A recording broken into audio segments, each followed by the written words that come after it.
Bonjour à tous, aujourd'hui on se retrouve pour une vidéo sur un des styles de combat que nous pouvons retrouver dans l'univers de One Piece, j'ai nommé les sabres. De quoi on va parler ensemble? Tout d'abord, la mythologie des sabres dans One Piece. Je vous l'accorde, le terme n'est pas vraiment adéquat, mais vous allez comprendre quand on y sera. Ensuite, qui peut être considéré comme un sabreur dans cet univers. Et on va s'égarer un peu sur les rapports de force entre combattants à la lame. Et pour finir, on verra ce qui gravite autour, comme le haki ainsi que les manières de combattre avec une ou plusieurs lames. Commençons donc avec l'introduction des sabres dans le monde de One Piece. Évidemment, je n'ai pas la science infuse et une mémoire absolue où je retiens toutes les informations.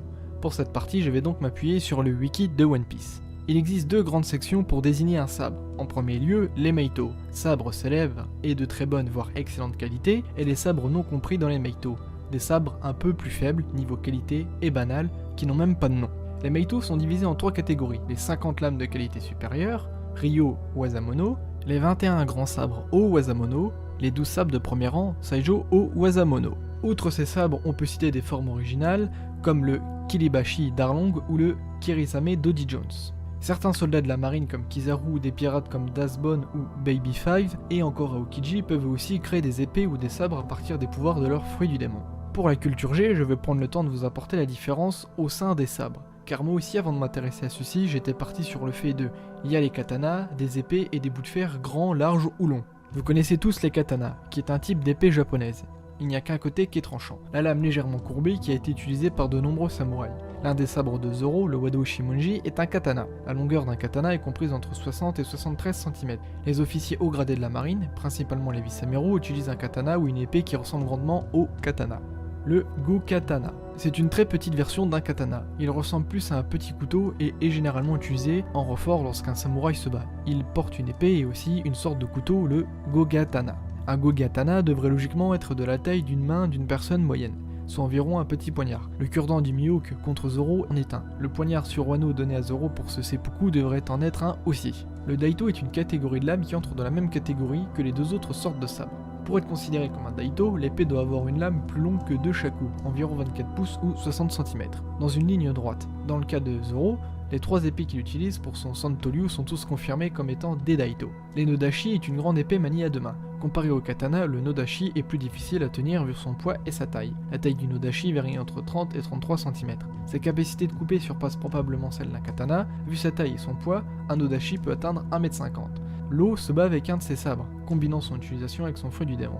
L'ancien chef d'Impel Down, Shiryu, en avait un aussi, de même que Tablé, membre de l'équipage de Big Mom. Je me permets la petite nuance, dans One Piece, faire 3 mètres c'est banal, donc les personnages de cette taille qui utilisent des sabres, leurs armes doivent être directement rangées dans cette catégorie je suppose, vu que la lame doit bien faire 1,80 m, même si ça a la forme d'un katana et qu'il n'y a qu'un seul tranchant. Mais bon, comme on a dit que les katanas c'est de telle taille à telle taille, voilà.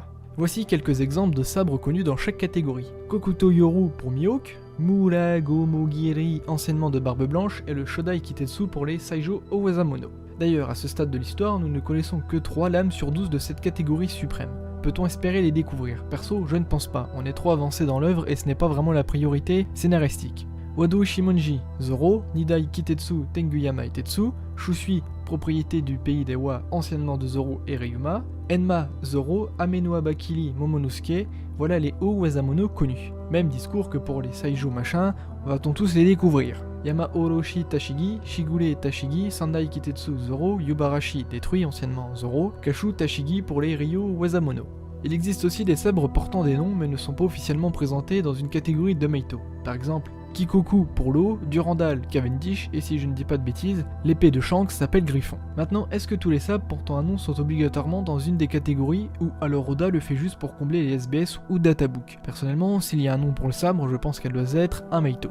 Bon, maintenant intéressons-nous à un sujet qui me paraît fort intéressant. Comment une lame devient-elle un Meito? Avec notre ami Kitetsu et Shimotsuki qui d'ailleurs fait parler de lui dans le dernier SBS du tome 96, il semble que si une lame se fait forger par un grand maître, elle rentre dans une des catégories. Possibilité qu'une lame rentre dans les Meito grâce aux accomplissements de son manieur. Par exemple Ryuma avec Shusui.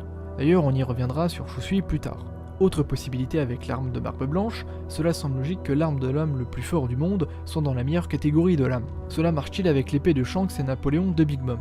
N'ont-elles aucun super pouvoir comme Enma? Ou une lame noire est naturellement surpuissante comme celle de Mihawk, ou maudite comme les Kitetsu qui les rendent naturellement au-dessus des autres, le fait qu'elle soit maniée par un mec surpuissant fait-il du sabre un Meito? Toutes ces questions n'ont pas encore de réponse.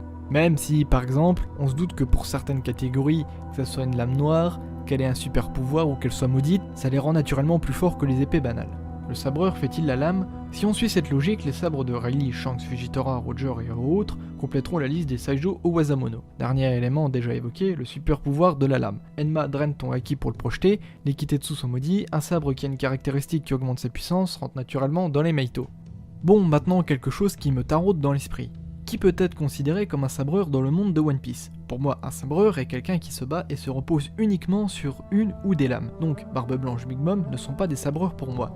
Même si Barbe Blanche, son arme, est un Saijo Owazamono, le fait qu'il possède un fruit du démon les fait sortir de cette catégorie, et ça y va de même avec Shiryu récemment. Ce qui me fait dire ceci est le cas Mihawk. Comme officiellement on n'a pas de définition du meilleur sabreur, pour moi ça veut dire que toute personne se battant avec un sabre, Mihawk les bat tous. Voilà ce qui me fait dire que Barbe Blanche ou encore Big Mom ne sont pas des sabreurs.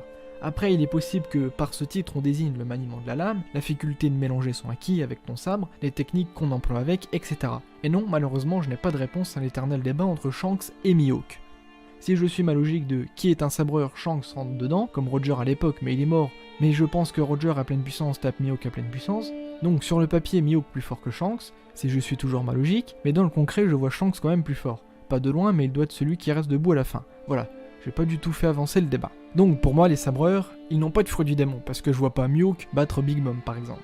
J'en ai parlé, voyons le haki. Alors le haki de l'observation, je suppose qu'il ne rend pas meilleur le maniement de la puissance d'une lame, juste la force globale du sabreur. Le haki des rois, on sait rien là-dessus, donc seul le haki de l'armement rentre en compte à l'heure actuelle. D'ailleurs le fait que ça soit le haki de l'armement que Zoro maîtrise le mieux est assez révélateur du haki préféré des sabreurs. Quand le haki enduit une lame, elle devient noire. Selon Mihawk, ça renforce la lame, la protège et garde son tranchant en qualité au fil du temps. Mais il existe des lames noires naturellement.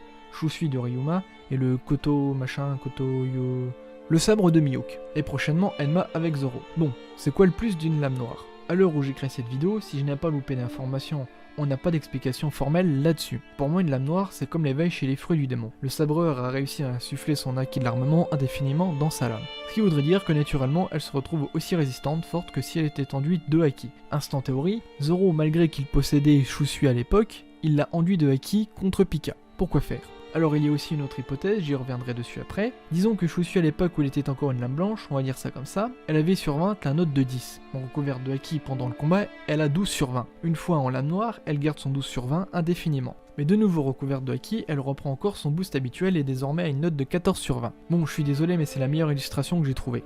Donc avec cette spéculation, pour gagner en puissance de frappe avec un sabre, il faut que la lame devienne noire. Mais du coup, pourquoi Zoro a troqué Shusui contre Enma si selon ma logique Shusui était éveillé, outre le fait que Enma a un super pouvoir?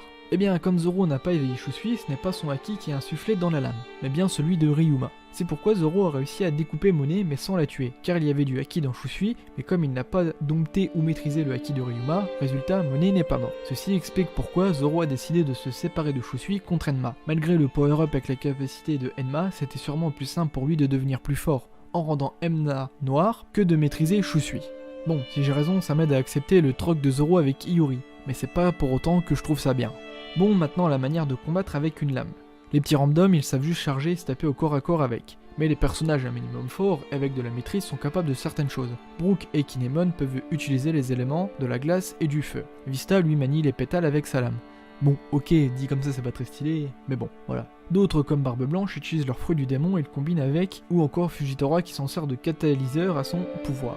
Il reste Zoro et Mihawk qui ont un style similaire. Le fait de projeter des lames de je ne sais pas trop quoi en agitant leur sabre dans le vide. Ce qui est assez spécial, car les sabreurs sont censés se battre au corps à corps, mais Mihawk et Zoro peuvent porter des attaques à plusieurs centaines de mètres. Naturellement, Zoro étant un Mugiwara, ses techniques sont plus développées. Il possède des aptitudes qui lui permettent d'infliger de lourds dégâts avec ses sabres, comme le Shishi Sonson ou son Ashura. J'ai fait le tour de l'art et du maniement des sabres dans One Piece. Évidemment, tout ceci rassemble mes connaissances et théories. J'ai sûrement oublié des choses concrètes et vous avez vos propres théories. Balancez-moi tout ça dans les commentaires. J'espère que la vidéo vous a plu et je vous dis donc sur ce, à la prochaine.